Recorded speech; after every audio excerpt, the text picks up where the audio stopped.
जैस जैसा कि बच्चों आप देख रहे हैं, आज मैं आप लोग केमिस्ट्री का चैप्टर नंबर 1 पढ़ाएंगे। ठीक है, तो इसके लिए जो है व्हाट्सएप नंबर जो बच्चे जुड़े हैं वो तो ठीक है, बाकी ये कॉल नंबर मेरा है और यूट्यूब चैनल पर भी इसको देखना चाहेंगे तो DK वर्मा केमिस्ट्री लिखेंगे तो उस पर आ जाएगा। ठीक है, तो आज हम लोग पढ़ेंगे 11वीं क्लास का केमिस्ट्री का चैप्टर नंबर 1 पदार्थों का वर्गीकरण।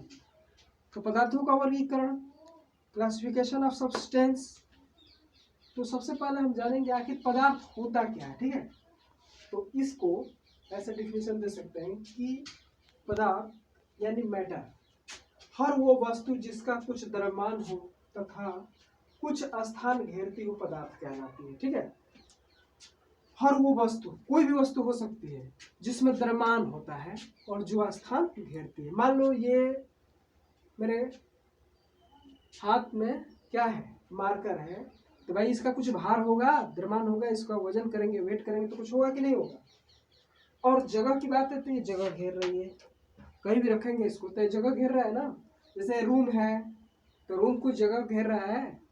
तो इस तरह से हर वस्तु, वो वस्तु जिसका कुछ भार होता है और जिसमें द्रव्यमान होता है वो पदार्थ कहलाता है। यानी हम लोग खुद में भी एक पदार्थ है। ठीक है, क्योंकि मेरा भी कुछ वजन होगा और मैं भी कुछ स्पेस में जगह एग्जिस्ट कर रहा हूँ। तो इस तरह से हर वस्तु ब्रह्मांड में चाहे जो भी हो, वो कोई धरती हो, अपने अर्थ की बात नहीं हो रहा है, ब्रह्मांड में, यूनिवर्स में जितने भी ग्रह नक्षत्र जो भी है ऑलरेडी वो सब पदार्थ के अंदर में आएंगे। कब? जबकि वो उनका द्रव्यमान होगा और वो स्थान करेंगे। ठीक है, तो अब हम जानेंगे पदार्थ को कितने पार्ट में बांटा गया है। तो देखिए, पदार्थ को हम लोग 2 पार्टों में बांटते हैं। ठीक है, भौतिक वर्गीकरण, भौतिक वर्गीकरण वर्गीकरण और दूसरा जो है रासायनिक वर्गीकरण, रासायनिक वर्गीकरण। क्योंकि बच्चों आप लोग अपर क्लास में पढ़ रहे हैं तो आप लोगों को हिंदी के साथ साथ इंग्लिश में भी पता होना चाहिए। तो भौतिक वर्गीकरण को हम लोग फिजिकल क्लासिफिकेशन कहते हैं। ठीक है, फिजिकल क्लासिफिकेशन। और इसको क्या कहते हैं? केमिकल। जैसे केमिस्ट्री वाला है तो केमिकल क्लासिफिकेशन। तो पदार्थ को हमने 2 पार्टों में बांटा, पहला भौतिक वर्गीकरण और दूसरा रासायनिक वर्गीकरण। ठीक है, अब भौतिक वर्गीकरण है, इसको भी पार्ट में बांटा जाएगा और रासायनिक वर्गीकरण है, इसको भी पार्ट में बांटा जाएगा। तो आप इसको पहले इसको नोट कर लीजिए और उसके बाद आगे बढ़ते हैं।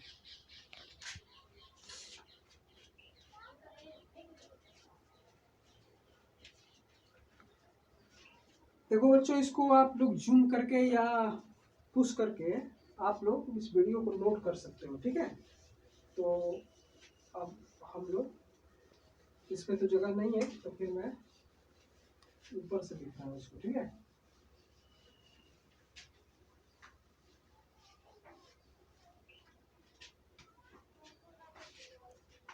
देखिए भौतिक और भौतिक वर्गीकरण को भी हम लोग बांटेंगे। तो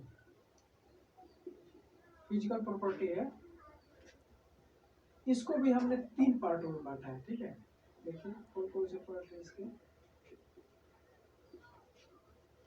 पहला ठोस, दूसरा द्रव और तीसरा गैस। तो ठोस को हम लोग क्या इंग्लिश में बोलते हैं? सॉलिड बोलते हैं। सॉलिड, सॉलिड ये होता है द्रव यानी लिक्विड। लिक्विड का मतलब होता है गैस है आपका, गैस हो गया। एग्जाम्पल भी मैं दे देता हूँ।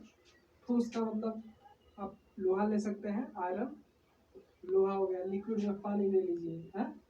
गैस में तमाम गैसें हैं, हाइड्रोजन एक ही में ले रहा हूँ एग्जाम्पल, वैसे तमाम जो है आप इसका एग्जाम्पल क्या कर सकते हैं? दे सकते ठीक है।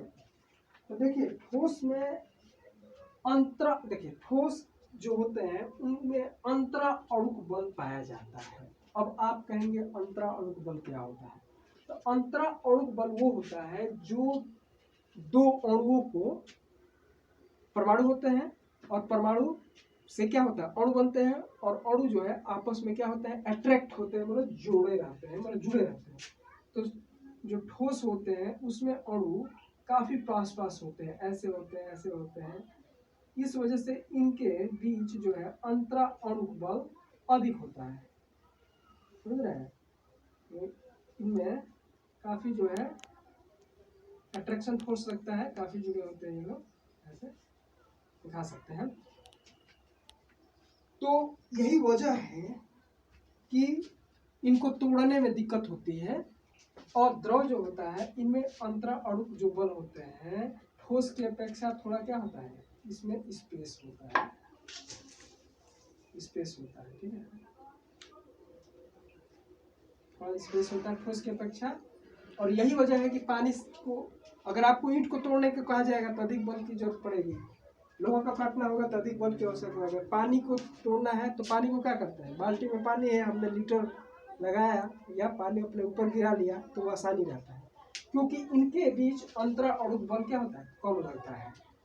और गैस की अगर बात करें तो इनके बीच तो अब पूछो ही मत, काफी जो है दूर, यानी इनके अंतरा अणुक बल प्रबल होता है। इसमें सॉलिड में क्या होता है, प्रबल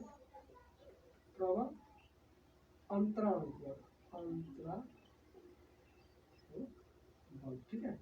इसमें दुर्बल होता है, दुर्बल अंतरा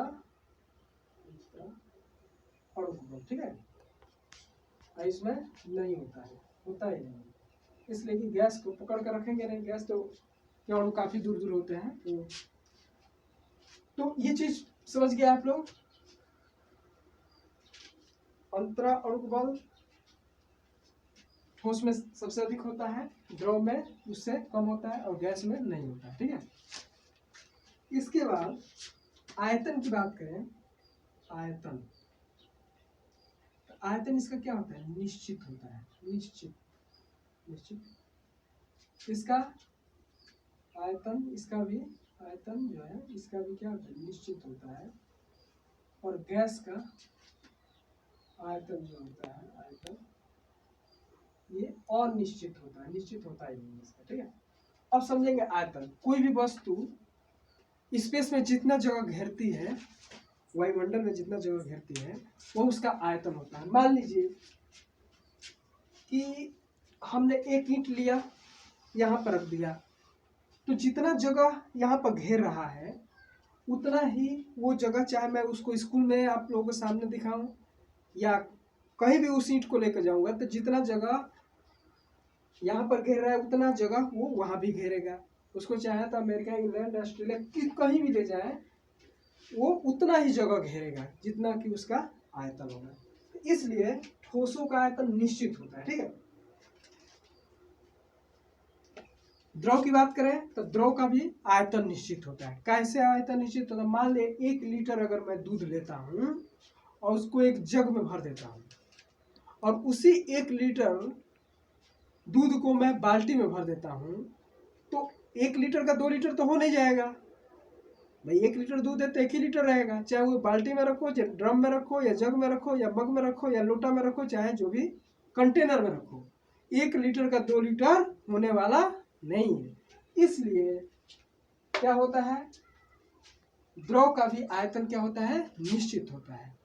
गैस, तो गैस जो है, गैस के अणु, इनका आयतन निश्चित नहीं होता है। क्यों नहीं होता है कि मान लीजिए ये रूम है, रूम के अंदर मैंने अगरबत्ती जला रखा है, तो ये जो है मान लो कि अभी रूम के अंदर ही है, जैसे मैंने दरवाजा खोल दिया, खिड़की खोल दिया, तो ये सारे जो है फैल गए, इसलिए ये फैल जाते हैं, कहाँ तक जाएंगे, इसलिए इनका आयतन क्या होगा, निश्चित नहीं होगा। एक एग्जाम्पल और मैं दे रहा हूँ, जैसे कि मान लो कि सेंट होता है, परफ्यूम वगैरह हम लोग अपने शरीर में लगाते हैं ना, पार्टी वगैरह में जाना होता है तो उसको जैसे ही वो शीशी के अंदर है तब कोई दिक्कत नहीं है, जैसे है कि उसको क्या करते हैं, पुश करते हैं, तो हमारे ऊपर आता है तो पूरा जो है उसका सेंट चारों तरफ फैल जाता है। ये पार्टी वगैरह में जाते हैं तो लोग कहते हैं कि अरे यार कौन सा सेंट मार के आ गए कि पूरा एकदम वो हो रहा है, आज तो बहुत वो है। तो मेरी चीज़ है कि गैस का आयतन निश्चित नहीं होता है, समझ गए। अब चलो ये नोट कर लो तुम, और उसके बाद मैं एक एक पॉइंट और भी बढ़ा रहा हूँ, ठीक है। यहाँ से देख लो, यहाँ से देखो, ठीक है। तो आयतन देखो, प्रबल अंतराणुक बल समझ गए, आयतन समझ गए। उसके बाद आकार की हम बात करें, आकार का मतलब साइज होता है, SIZ होता है ना साइज।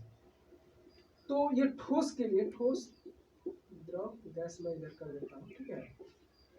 तो ठोस के लिए क्या होता है, निश्चित होता है। मान लो कि भाई ठोस का मैं अपना वजन यहाँ करूँ, अब मेरा वजन मान लो 65 किलो है, तो फिर कहीं और भी जाऊंगा तो वहां भी मेरा 65 किलो ही रहेगा। तो मेरा आकार जो है क्या है, निश्चित है। और द्रव का आकार क्या होता है, अनिश्चित होता है, अनिश्चित होता है। अभी बता रहा हूँ क्यों। और गैस का भी अनिश्चित ही होता है, ठीक है। इसलिए कि मान लो कि आकार, जैसे मान लो ईंट है तो ईंट को मैंने एक जगह रखा है, उसको कहीं मैं लेके जाऊंगा, मान लो ये मार्कर है, तो भाई ये मार्कर है मैंने आपके हाथ में दे दिया, तो ये तो इसी आकार में रहा, कहीं मुड़ा उड़ा तो नहीं जस का तस है, तो इसका आकार चेंज नहीं हुआ है। तो ये ठोस है इसलिए इसका आकार चेंज नहीं हुआ, ठीक। द्रव की बात करें तो मान लो कि भाई द्रव को मैंने पहले मान लो कि जग में रखा है, अब उसको मैंने गिलास में डाल दिया, तो वो गिलास के आकार का हुआ कि नहीं हुआ। मैंने बाल्टी में रख दिया तो बाल्टी के आकार का हो गया, ड्रम में रख दिया तो ड्रम के आकार का। मतलब कहने का मतलब द्रव को जिस कंटेनर में रखोगे, जिस बर्तन में, जिस पोट में रखोगे, वो उसी का आकार क्या करेगा, ग्रहण कर लेगा। इसलिए द्रव का आकार अनिश्चित होता है, ठीक है। उसी तरह जो है गैस का भी वही हाल है। गैस मान लो गुब्बारे में तुमने हवा भर दिया तो गुब्बारा का आकार हो गया। हमने टायर में जो साइकिल वगैरह चलाते हैं, बाइक है या सभी जो गाड़ियों का पहिया है, तो सबका आकार अलग अलग है कि नहीं। एक कार का पहिया, एक ट्रक का पहिया और एक ट्रैक्टर का पहिया। तो जिस आकार में मतलब हवा को भी डाला जाएगा वो भी अपना वो कर लेता है। इसलिए ना तो द्रव का आकार निश्चित होता है ना ही गैस का, ठीक है। तो इस तरह जो है बच्चों वो होता है, ठीक है। तो अब तो हम लोग भौतिक वर्गीकरण के माध्यम से ये सब चीजें जान गए हैं। और अब रासायनिक जो है इसका क्या होता है, रासायनिक गुण जो है अगले टॉपिक में बताएंगे, उसमें थोड़ा विस्तार से बताएंगे, उसमें कई पॉइंट है।